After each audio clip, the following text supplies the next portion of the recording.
a un lado de la Glorieta Lucía, en el apacible barrio de Tequis, donde pueden ustedes apreciar unas casas con una arquitectura muy particular, muy bonita.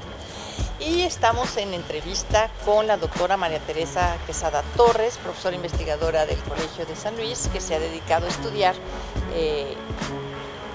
en los barrios de San Luis. Y hablando sobre el barrio de Tequis, que es donde nos encontramos ahorita, estábamos comentando sobre la canalización de la corriente. La corriente fue una obra hidráulica que se hizo en el siglo XVII por el alcalde mayor de la ciudad, don Bernardo Íñiguez del Valle. En anteriores, la ciudad había sufrido serias inundaciones y había habido muchísimos daños materiales y también se habían muerto muchísimas personas. Entonces don Bernardo llegó y mandó hacer un tajo en el área que después se llamó La Corriente, precisamente para poder canalizar las aguas que bajaban de la Sierra de San Miguelito hacia la parte norte de la ciudad y canalizarlas hacia el río Santiago para evitar que se hicieran las inundaciones en este lugar. Entonces, a ver, Tere, platícanos un poco más sobre la canalización de La Corriente. Efectivamente, en 1891 se mandó canalizar la corriente porque en esta zona donde actualmente se levanta el Colegio del Sagrado Corazón estuvieron varias casas de matanza, la de Guanamé y la de Juárez. A ver, un momentito, explícale a nuestro público televidente qué es una casa de matanza. Bueno, pues es lo que conocemos actualmente como los rastros, donde se llevaban a los animales para destajarlos y vender su carne. Entonces, todos los desperdicios iban a dar a la corriente, exactamente. Entonces, pues era un problema para esta parte de la ciudad. Por ello fue que los inversionistas potosinos de aquella época, como don José Encarnación y Piña, Matías Hernández Oberón, pues tuvieron particular interés en poder hacer una obra de canalización hacia esta parte.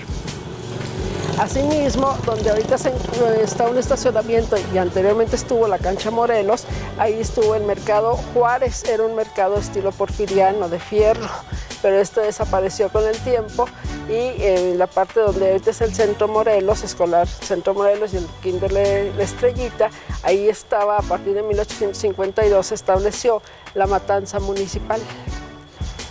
Además del mercado y las matanzas, tanto la municipal como la de Guanamé, también sabemos que en esta área hubo casas de salud o hospitales.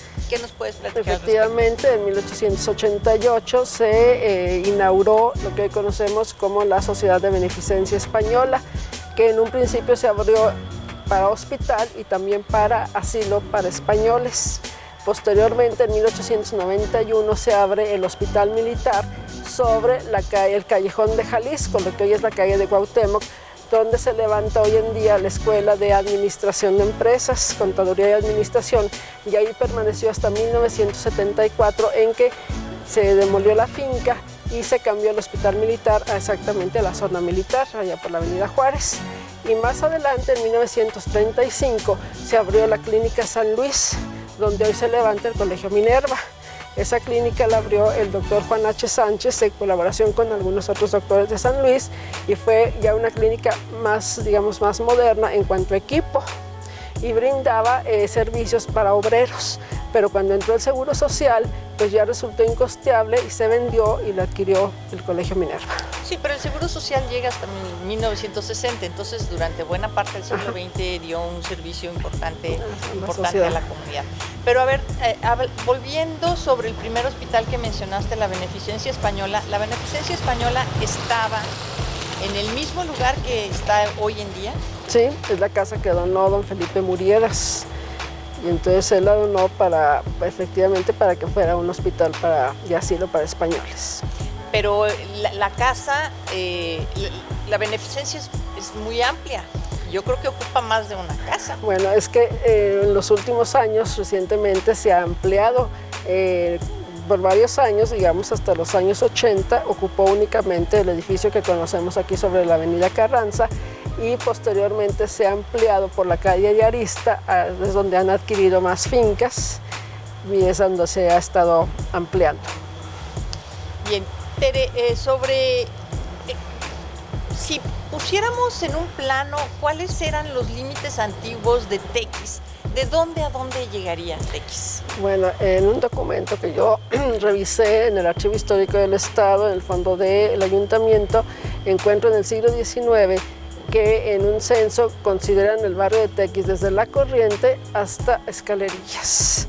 Bueno, nada más, es una extensión enorme. Enorme, enorme, era el barrio más grande de la ciudad. Los indígenas huachichiles con el tiempo pues se extinguieron. Entonces, ¿quiénes habitaron en el pueblo de Nuestra Señora de los Remedios de Tequisquiapan? Bueno, pues ya al extinguirse los indígenas, pues empezaron a habitar pues habitantes de toda la ciudad que les pareció agradable, cómodo venirse a vivir a esta parte, sobre todo pues gente española. Y definitivamente la ciudad comienza a crecer después de La Corriente, después de la Revolución.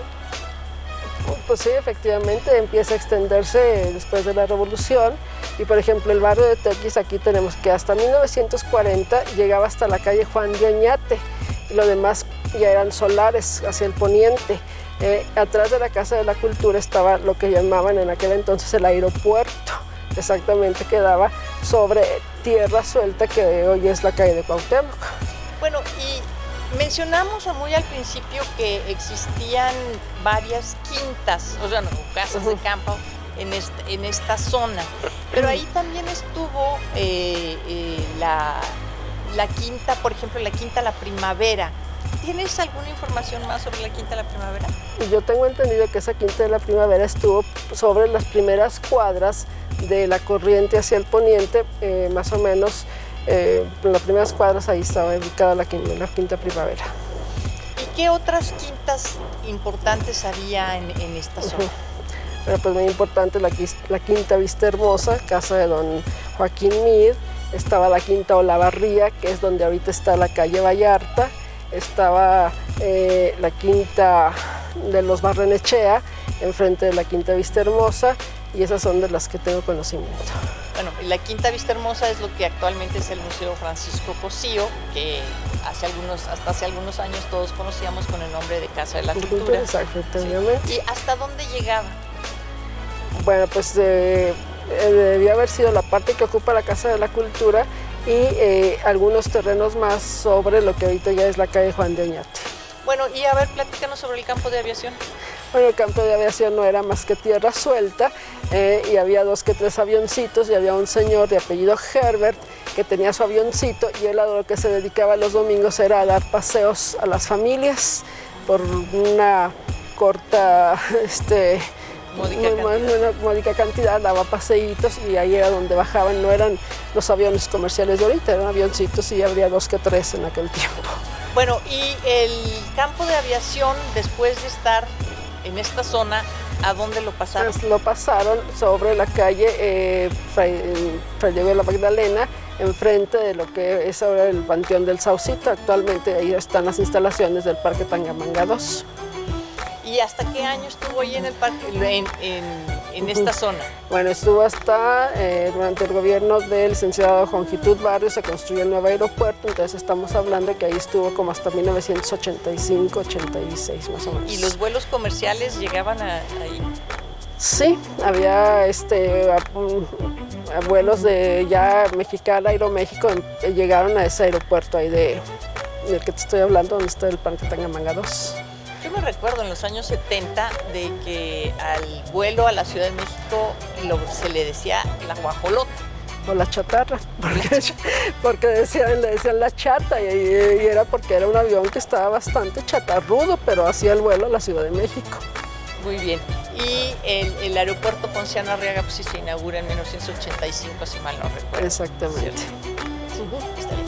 Bueno, y el jardín de Tequis, ¿qué función cumplió, Tere, para la gente de esta área? Bueno, pues fue un lugar de recreo, de esparcimiento y las tradiciones por ahí que hemos platicado con algunas personas del barrio, era tradicional que en el mes de septiembre, en la fiesta que se celebra la Virgen de los Remedios, las muchachas y los muchachos salían ahí, digamos, a ver si conseguían novio.